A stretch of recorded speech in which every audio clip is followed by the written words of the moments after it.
Hey folks, before we dive in, by now you've probably heard the news. I've officially joined the Lions of Liberty Network last week, and you can catch brand new episodes of The Brian Nichols Show every Thursday over on the Lions feed. But don't worry, all my other shows will be dropping Monday and Fridays right here on the regular TBNS feeds like clockwork. And hey, if you haven't checked it out yet, we just launched a fun new series called Politics.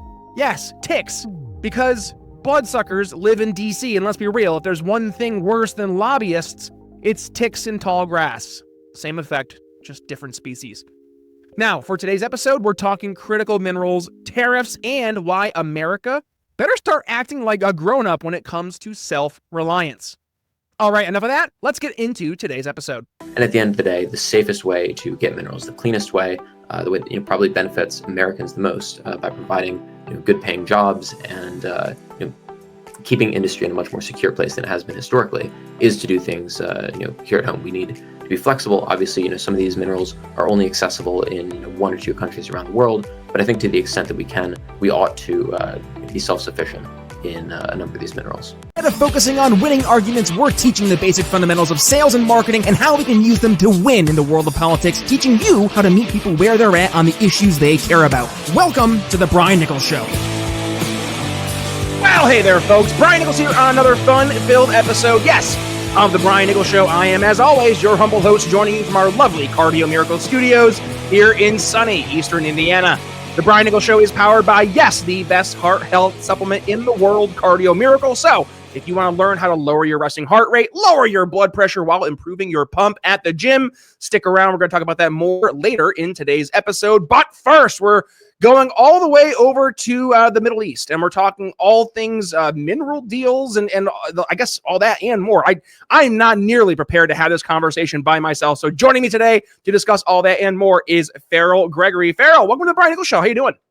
We're doing very good. Thank you for having me. Great to have you, man. Thanks for joining us. And I'm looking forward to digging into your article over at Real Clear World. The U.S.-Saudi cooperation could fortify critical mineral supply chains. We're going to discuss that. But first, do us a favor. Farrell, introduce yourself here to the Brian Nichols Show audience. Yeah, sure. So I'm a fellow at the Foundation for American Innovation. I also edit the Emerging Threats Journal here at Oxford. And critical minerals have been an area of research for me for the last couple of years. And increasingly, it's become more and more interesting, more and more of a buzzword in news media, and I think that's not necessarily correlated with necessarily thorough analysis of the issue. It's a lot of high level stuff, but what I tried to do in my piece is give some more depth as to how the Trump administration and Saudi Arabia might be able to collaborate in our shared interest in realigning critical mineral supply chains. So and listen, like I hear critical mineral supply chains. I know the audience does as well. They're like, yeah, I've been hearing about this over in Ukraine. I guess we're hearing about it in Saudi Arabia. But I mean, Farrell, elephant in the room. What? what is this whole thing about critical mineral supply chains? It sounds like what I would need if I was health wellness nut, like getting the minerals in my food. I don't know. Like, talk to us. What are these critical minerals that we're talking about, and why is it so important for America to have these supply chains built out? Sure. So there's I wouldn't. I think that's actually a good comparison. It's not minerals for your food. It's minerals for your technology and basic and advanced manufacturing. It's for essential commercial applications and military usage. And when you get down into the specifics, it's about 50 minerals that you can find on the periodic table, and then 17 rare earth elements. A lot of people conflate the two, and there's quite a lot of scientific detail that I don't necessarily have the full background to understand, which is why I talk to geologists as often as I do. So I might not be able to tell you all the chemical differences between this prosium and this probium, but I can go into some. Sorry, I was being a little smart ass there. Because I can't, listen, elephant in the room. I know 95% of the audience who are listening, you're right. They're not geologists, right? I almost said botanists. I almost pulled the Kandanji, Brown, and Jackson there. Like, what is a woman? I don't know. I'm sorry. I'm not a biologist, or a botanist or a geologist.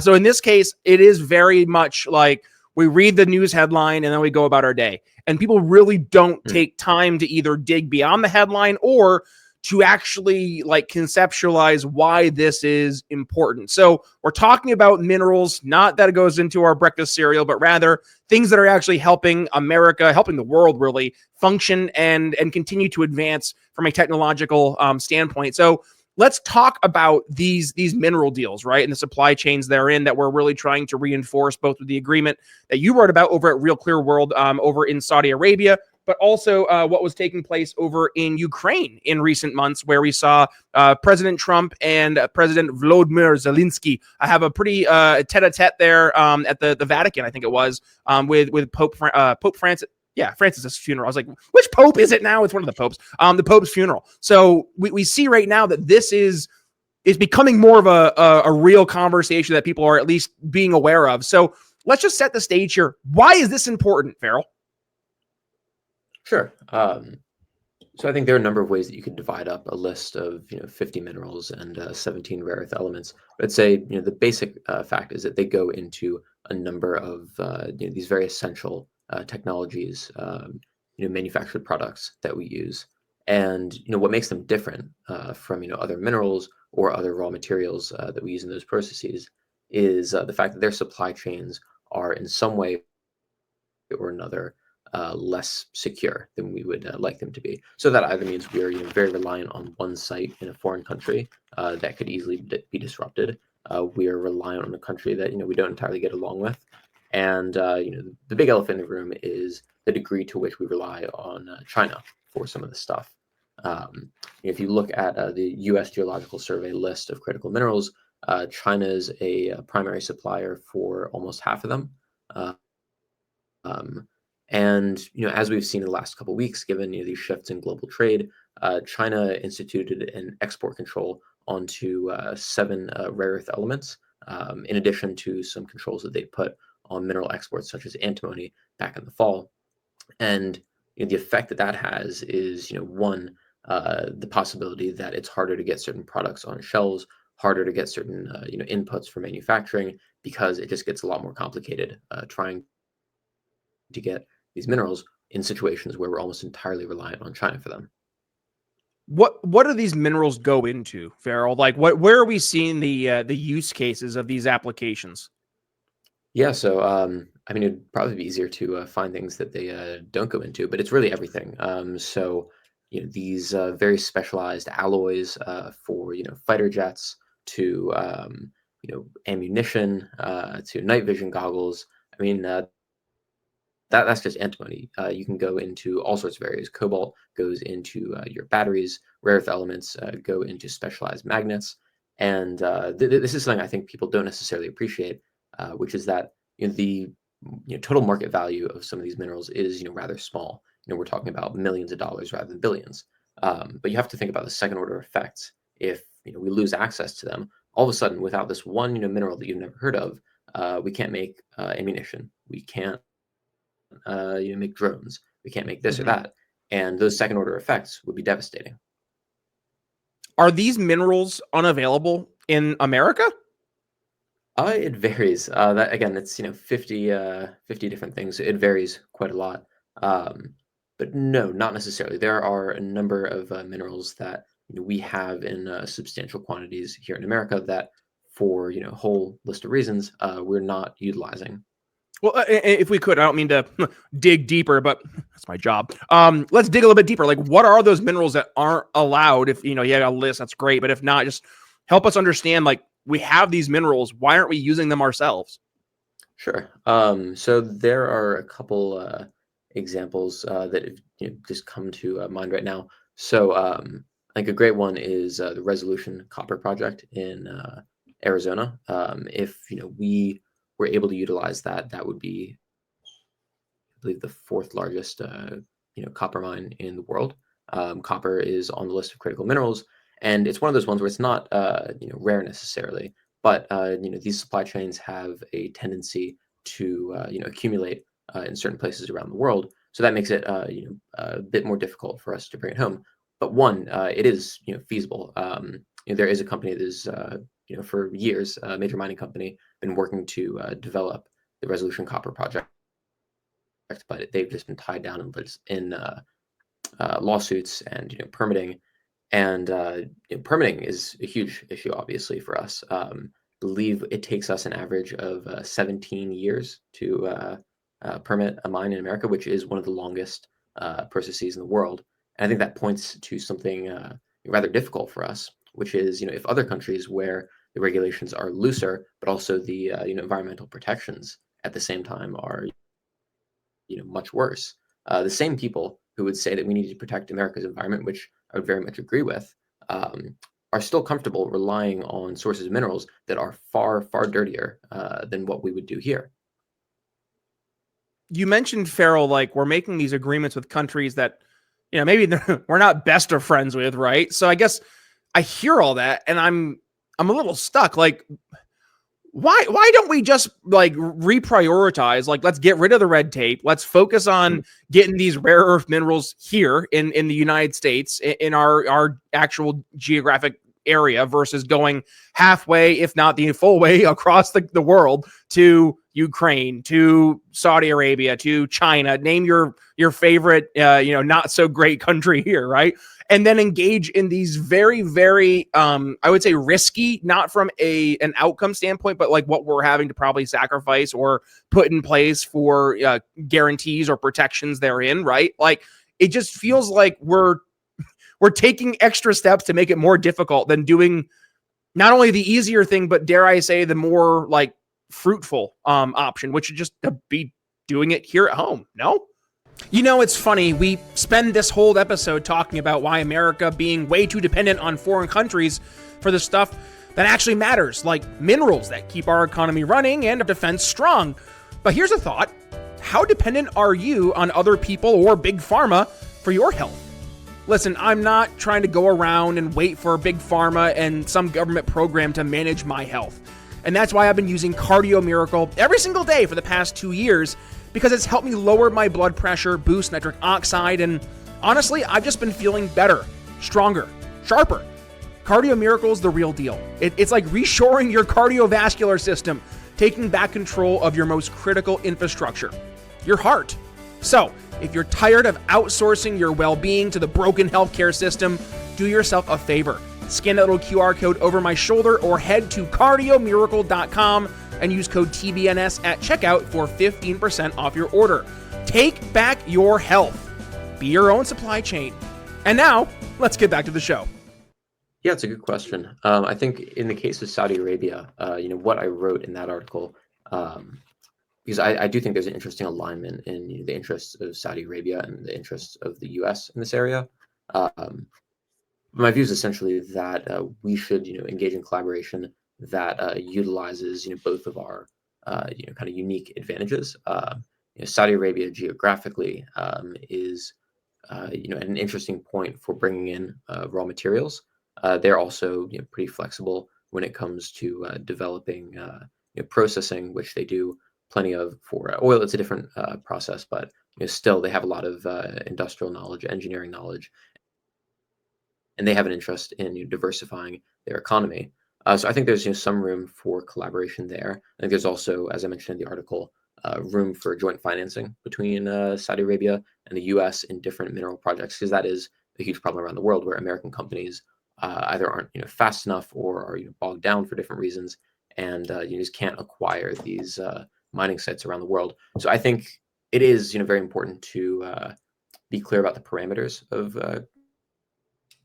cooperation with other countries. And at the end of the day, the safest way to get minerals, the cleanest way, the way that probably benefits Americans the most by providing good paying jobs and keeping industry in a much more secure place than it has been historically, is to do things here at home. We need to be flexible. Obviously, some of these minerals are only accessible in 1 or 2 countries around the world, but I think to the extent that we can, we ought to be self-sufficient in a number of these minerals. Well, and this is where, like, the whole America first narrative really has gotten legs, because it's one thing to say, listen, I don't want to go engage in foreign conflicts with countries across the world just because we're the world's policemen, right? Like, none of that. But when you look at, well, what's the argument, not just from, we're going to be the world's policeman, but like the what's in it for us kind of mentality. Because in sales, by the way, that is 1000% the first thing that your prospect is always thinking about is the what's in it for me. So as an American, and this is again where that American first sentiment comes from, they say, well, what's in it for me? Well, you're going to get these rare earth minerals, right? They're going to help power society. Okay. Can I get that somewhere else? You could, right? And then it turns into, okay, well, why aren't we? And this is where I think, not only this conversation, but you look at the overarching, conversation around America's influence abroad. You look at the manner in which the whole Trump tariff narrative has been rolled out, which I have been steadfast on this show. I don't like tariffs. I think they're terrible from an economic standpoint. They hurt the consumer at the end of the day. They disrupt supply chains. They create economic confusion and uncertainty. And yet, if you're only using them as a negotiation tool to go back towards an underlying, free market value, like, hey, I don't like tariffs and I don't want tariffs on me as much as I don't want tariffs on you. So let's use this as a negotiation chip to try to eliminate tariffs, right? Like everything that's been promoted, though, right now in the past few months under the Trump administration has felt like it's more of a, listen, it's not that we're trying to shut off from the rest of the world, but we're trying to not only ask the rest of the world to play fair, but also we're trying to get America to start doing more, producing more itself versus just constantly outsourcing, right? Outsourcing our minerals to these foreign countries, or outsourcing our big AI processing chips out to Taiwan, or you go through the list of where we've delegated the responsibility to other countries. And then there comes a very real cost to that where we're paying for it now, especially when things get hot from a foreign conflict standpoint. So I guess, I know I'm just repeating what we just agreed to, but it just comes down to, in my brain, we have to be able to walk and chew gum at the same time, right? Like we have to be able to try to engage in true free and fair trade on a global scale. But at the same point in time, like, don't just do that plus try to make things better at home. Like, don't just say, hey, we're going to try to engage in more free market deals or free trade deals for oil and gas when we have the Keystone pipeline in our backyard that we just arbitrarily shut down because of feelings, right? Like that's the stuff that your average person's like, dude, come on. Like you say on one side, we need this, and then you do this. There seems to be a really big disconnect between what the American electorate wants and what the American politicians and policy providers actually are putting forth for making things better. Does that make sense? Yeah, absolutely. I think there's obviously a lot to get into there that I could spend quite a long time talking about.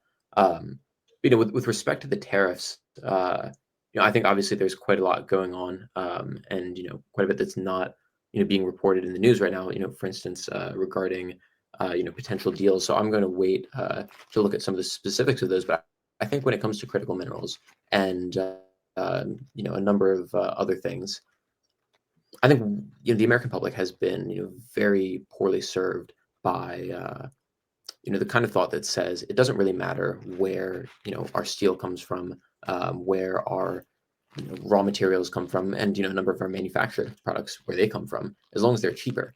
Because I think what the critical mineral issue really exemplifies and kind of highlights for a number of other things is that it doesn't matter where these things come from. And just because cobalt is slightly less expensive because it comes from Chinese mines in the DRC and then goes through Chinese refineries in China, just because it's slightly less expensive doesn't mean that there's this huge underappreciated cost in terms of security, in terms of reliance. And recently I've been paying a lot of attention to what's happened at British Steel, which I wouldn't expect people in America to be paying attention to. That's one of the things. Candidly, Farrell, that's the first I've even heard of British Steel, so I'm glad you brought it up. Yeah. So short story is it was purchased by a Chinese company in 2020, and then in the last few months, that company has said that it's not economically feasible to run this primary steel producer, and the British government recognizing that it's important for a civilized, industrialized country to be able to produce its own steel, tried to offer them raw materials, basically trying to subsidize this steel mill to keep it open, because part of the issue is that if these steel furnaces go down below a certain temperature, they basically become unusable ever again. It would cripple the Ever entire again? thing. And what happened in the end? This Chinese company just kept refusing. And what happened is Parliament, came into session on a Saturday, passed an emergency bill. They gave them the authority to, take over operations, and stepped in and kept things running.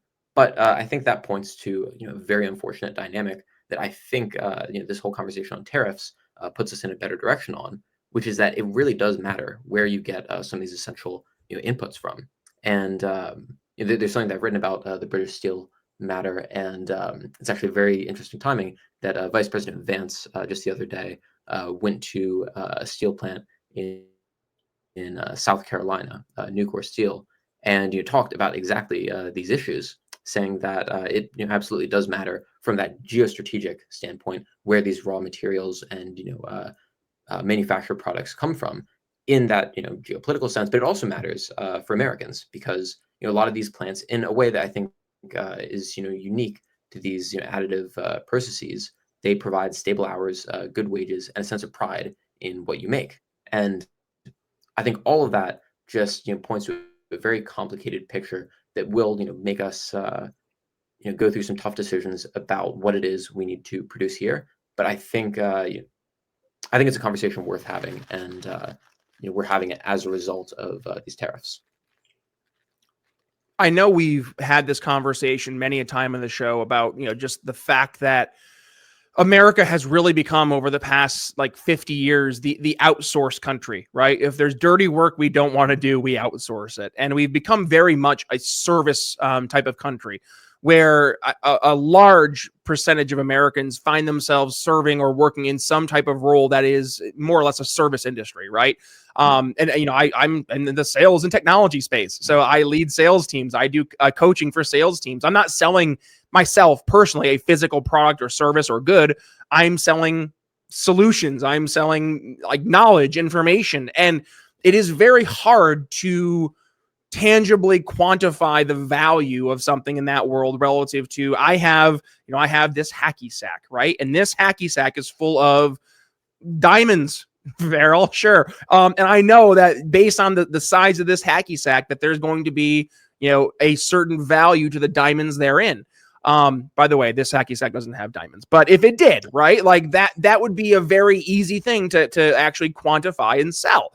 Mm-hmm. And I think there has very much been a discrepancy between in this case, the overvaluation of certain service jobs or service skills. And we look no further than over the past 5 years of the Black Lives Matter DEI mentality of, well, I'm a DEI specialist. I'm going to go teach your Fortune 500 company how to get rid of your racist, your hidden coded racist practices internally. And I'm going to charge, I don't know, $850,000. Sure. Why not? Right. You're going to pay it. Sure.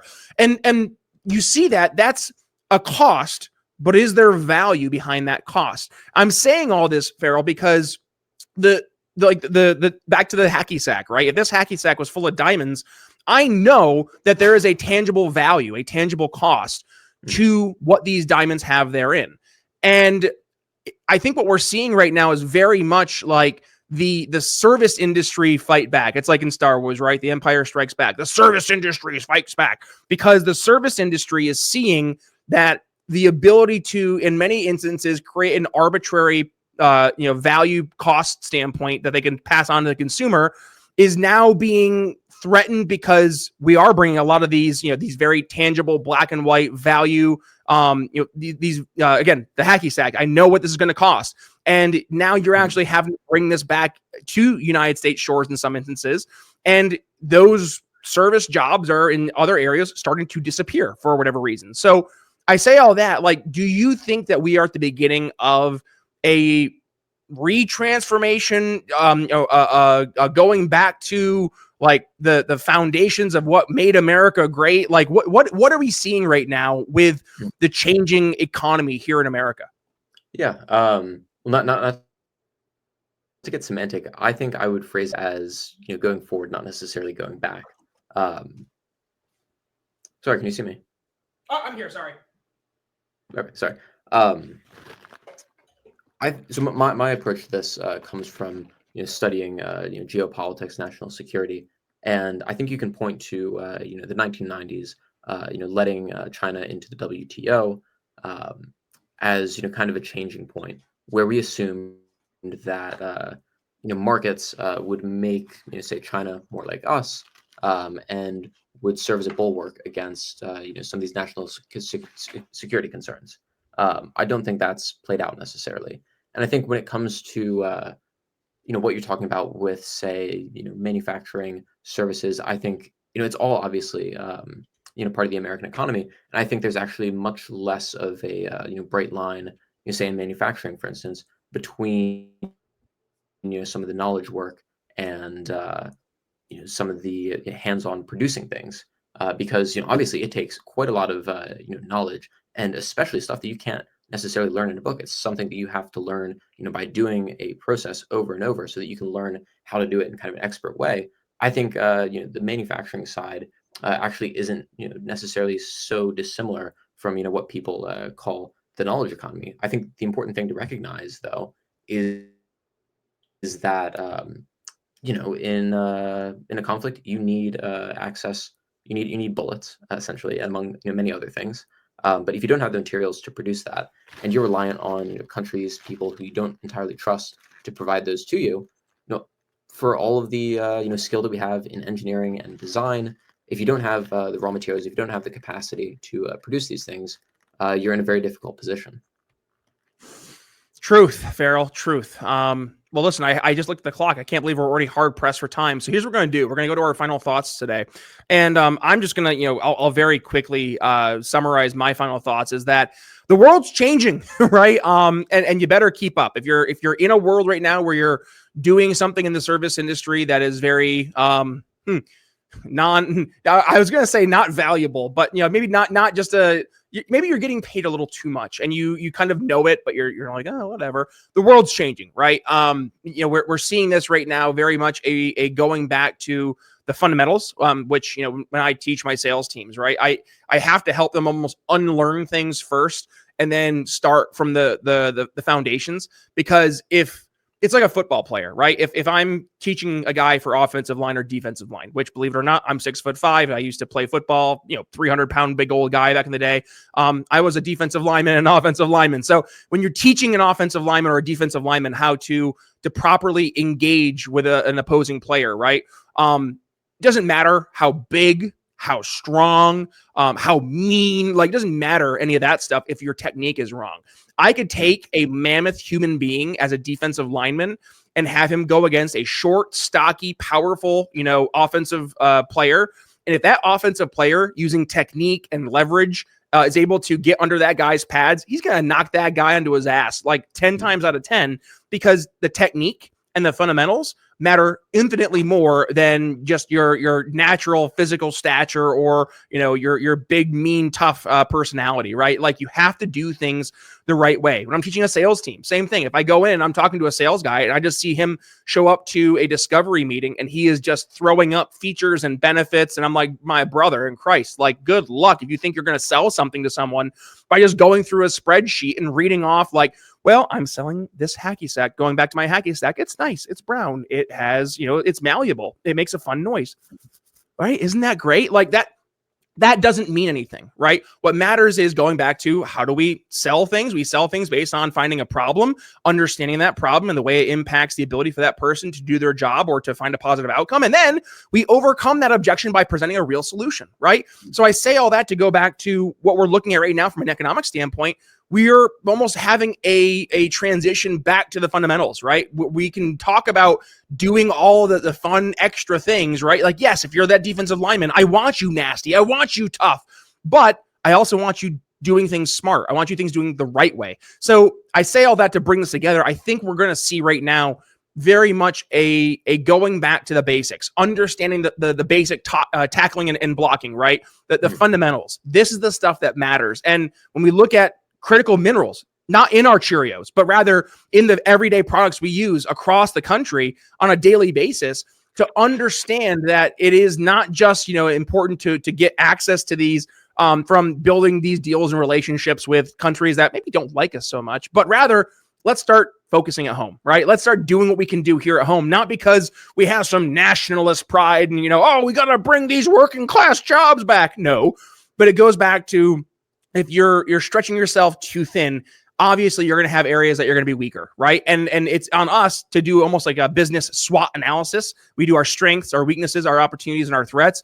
We got to do that as a country, right? And looking at it from an economic standpoint, from a supply chain standpoint, definitely some red flags there. I'm thinking that we're going to start getting back to, again, the basics. We will definitely see. But Farrell, that's my final thoughts for today. Bring us home. What do you have for us? And of course, what's your final call to action for the audience today? Sure. So just given that, I think I'd put at the high level that America's warfighting ability, our security is imperiled by this dynamic in which we've detached trade from national security, pretending like it doesn't matter where we get a lot of these raw materials from. I think this has a number of downstream effects, and the solutions after decades and decades of this kind of fantasy. Well, the solutions, it's complicated. It's going to require some tough decisions, and as part of it, as I mentioned, I think we should work with other countries where our interests align, and if they don't, I think we should do things on our own. But Saudi Arabia, we could work with them, but that is a part of a larger strategy. I think for that, a lot of tools need to be used to incentivize domestic raw material production, domestic manufacturing. That's tax credits, that's price floors, and in parts that's tariffs. I think it's a very interesting question. Do we agree we could use those? And I would just encourage people to try to be aware of what inputs go into the things that you rely on.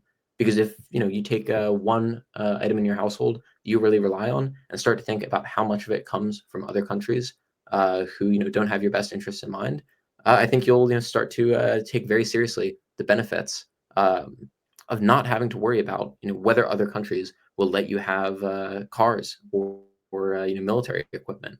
I mean, at the end of the day, America should be able to stand on its own two legs, and I believe self-sufficiency in a lot of these areas is part of that. It's like a call to action that's a hybrid between that and Leonard Read's I, Pencil, right? For folks who've never read I, Pencil, it goes through the story of a pencil and how all the different pieces of the pencil, if you were to just sit down and say, hey, Farrell, make a pencil, right?